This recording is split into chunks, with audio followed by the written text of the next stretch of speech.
Hey everyone, Chaps here. You're watching Tac-Com, and this is Gears Feed. This week, we've seen a couple nice interviews, saw gameplay on a new multiplayer map, and saw some new clips of campaign footage. So without further ado, let's check it out. Last week, as part of IGN First, we got a detailed look at the new enemies, the DBs. This week, they released an article showcasing the main protagonist of Gears 4. In this article, they discussed JD, Kate, Del, Oscar, and Reyna. Once again, not much new information was presented in this info drop, but you can check the link in the description to read about the characters yourself. Who knows, you may find something that you didn't already know. On Wednesday, IGN continued their coverage of the protagonist. They released a short entry discussing Marcus. Same as the other characters, this article didn't provide any new information, but I'll link it below in case you want to check it out yourself. Continuing with their theme, IGN released another multiplayer map fly-through and gameplay on Friday. This week's map is called Reclaimed, and appears to take place in a farm-type setting. I have the gameplay linked in the description, and I highly recommend checking it out. There are a few key takeaways from the video. First, we get to see the tri-shot in multiplayer for the first time. Not only do we see the weapon in action, but we see its brilliant execution. Unfortunately, this is a heavy weapon, so we probably won't be seeing many of these executions online, but when we do, man, it's awesome. Next up, we have the Buzzkill. While we already knew this was in multiplayer, we now get a better look at what it will feel like to use this gun. The main thing to note is this weapon has 20 to 30 shots available. This seems a bit excessive, but I'm sure it will be a blast to use online. The last new item that we see from this video is some Bolt-Talk gameplay. The Bolt-Talk seems to have been completely revamped from the beta. It seems to pack a much larger punch and be intended for close quarters combat rather than popping heads from across the map. There's quite a bit of awesome gameplay footage here, so I strongly recommend checking out the full video. Earlier this week, we got a big announcement from the Gears esports side of things that really blew up on Twitter. OpTic Gaming has decided to pick up Enemy for the upcoming $1 million season. OpTic is the most popular esports organization in the world and has a ridiculous number of followers on Twitter. This speaks volumes for the growth of Gears and its legitimacy as a serious esport. We've got some exciting news coming up over the next 2 weeks. PAX starts on this coming Friday and continues through Monday. On Friday next week, we'll be seeing the world debut of the new mode Arms Race. The premiere will be brought to us by Penny Arcade as part of their running gag, The Watch. Be sure to tune into PAX Twitch channels on Friday at 6:30 p.m. Pacific Time to catch the action. The thing that I think has us all excited is that Horde will be playable at PAX. We have very limited information on the new Horde mode so far, so plan to have the next 2 weeks jam-packed with awesome Horde info. I can't wait to see the footage and learn about the changes they've made to one of Gears' most defining modes. In other Horde news, this image appeared on Reddit this week. As you can see, we get quite a bit of information. First, by looking at the top and right images, we see that we're fighting the Swarm, yet there seems to be no mention of the DBs. I would have thought that the DBs would be some of the possible enemies in Horde, so I'm curious to learn more. Next, let's take a look at this bottom left image. Displayed is a heavy skill card.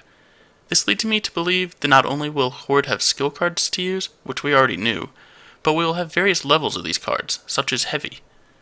This particular card seems to be for a mortar strike, which I'm sure will be similar to what we've seen in Gears 3 from the Horde command centers.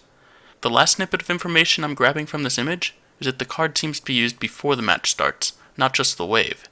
It seems to be a one-time use card, but the use seems like it will affect the entire match, not just be a one-off or only affect a single wave or a round of waves.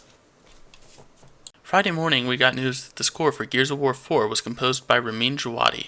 For those who don't know who that is, maybe this will give you a hint.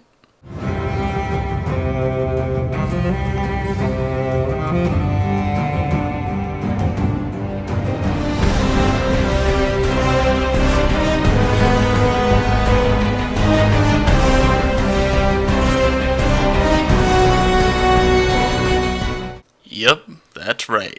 The composer for Game of Thrones is creating this score. In this video, we get some really cool looks into some of the cinematics from Gears 4. Some of the first footage we see is Dom, Hoffman, a jackbot, and some soldiers in the middle of a battle. This could just be a flashback, or perhaps a playable section of the game. Who knows, it could even be a flashback DLC campaign. Earlier this week, Rod tweeted this out. Some are speculating that this might be referring to a much-wanted campaign DLC. Let us know your thoughts in the comments below. Do you think this section with Dom and Hoffman is a playable portion of the game? Do you think it could be a DLC chapter, or do you think it's just a visual flashback? Next, we see Marcus and the gang walk into a safe house containing some COG armor. It's interesting to note that there are 4 sets of armor, and one of them is female. Could Marcus have been holding armor for himself, Anya, JD, and a guest? Either way, it looks like we'll probably have Marcus, JD, Kate, and Del suiting up with this classic COG armor. Here we have a couple of really cool clips of the DBs. Looks like the COG have done an excellent job of mobilizing them. Lastly, we have a clip that has made me the most excited. It looks like we're going to have a segment where we're driving these rat bikes away from a new model King Raven.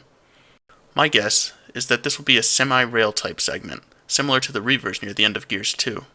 By this I mean we won't have a complete rail segment like the Vulcans in Gears 3 or the minecarts in Gears 1, but it also won't be as freeform as the Centaur tank segment in Gears 2. I'm really excited to get behind the wheel of one of these things in October. On Wednesday, an interview with Chuck Oseija was posted on Reddit. In this interview, he was asked about any brave decisions that were made that they weren't sure if the fans would like. Chuck responded and had this to say.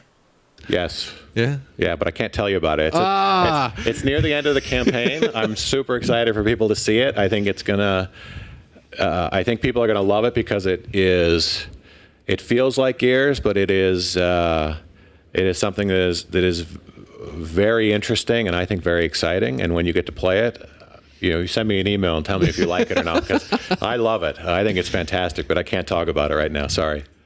Chuck expands on this point a bit more, and if you haven't seen the full interview, I strongly recommend checking it out. The link is in the description. From the context, it doesn't sound like it's going to be an event, per se. It sounds like it's going to be more of an experience.